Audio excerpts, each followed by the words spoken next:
السلام علیکم ورحمۃ اللہ وبرکاتہ۔ ایم بابو تنولی اسلامک اسٹوڈیو سے ایم بابو تنولی اپنے دیکھنے سننے چاہنے والوں کے لیے ڈھیر ساری دعائیں لے کر حاضر ہے۔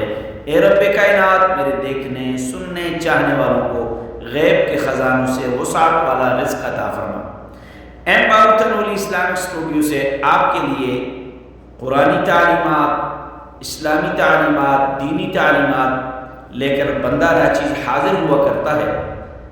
آج میں جو آپ کو مسئلہ بتانے لگا ہوں وہ بہت اہم اور انتہائی ضروری مسئلہ ہے۔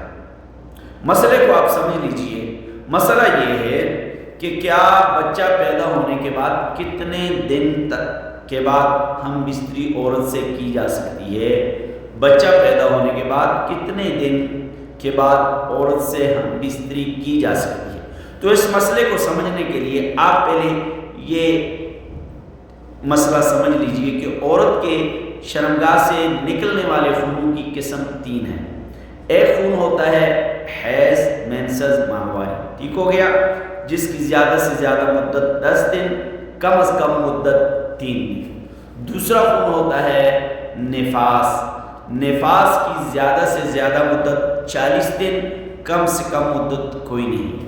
تیسرا خون جو نکلتا ہے اسے کہتے ہیں استحاضہ، نہ اس کی کم از کم مدت ہے نہ اس کی زیادہ سے زیادہ مدت ہے۔ اب یہ بات آپ کو سمجھ آ گئی۔ اب اصل سوال کی طرف چلتے ہیں کہ سوال یہ ہے کہ بچہ پیدا ہونے کے بعد عورت کے ساتھ کتنے دنوں بعد ہم بستری کر لینی چاہیے؟ اکثر لوگوں کے اندر، عورتوں کے اندر یہ جہل پایا جاتا ہے، یہ بات مشہور ہے کہ چھلا کرنا ہے، 40 دن جو ہے نہ نماز پڑھنی ہے، نہ قرآن پڑھنا ہے، نہ جو ہے روزہ رکھنا ہے اگر رمضان ہے۔ تو 40 دن قرآن اور حدیث کے اندر یہ نہیں آیا کہ اگر عورت بچہ پیدا ہونے کے بعد خون رک گیا ہے اور اس خون رکنے کی مدت اتنی ہے، ایک نماز سے دوسری نماز کے درمیان جو وقت ہوتا ہے، یعنی اگر عصر کی ٹائم رکا ہے تو مغرب تک وقت گزر گیا ہے، تو اب یہ عورت پاک سمجھی جائے گی، اب یہ عورت پاک سمجھی جائے گی۔ یعنی بچہ پیدا ہونے کے بعد خون آنا بند ہو گیا، اور جب خون آنا بند ہوا اس کے بعد اتنا وقت گزر گیا کہ ایک نماز سے دوسری نماز تک وقت گزر گیا ہے، اب یہ عورت پاک تصور کی جائے گی۔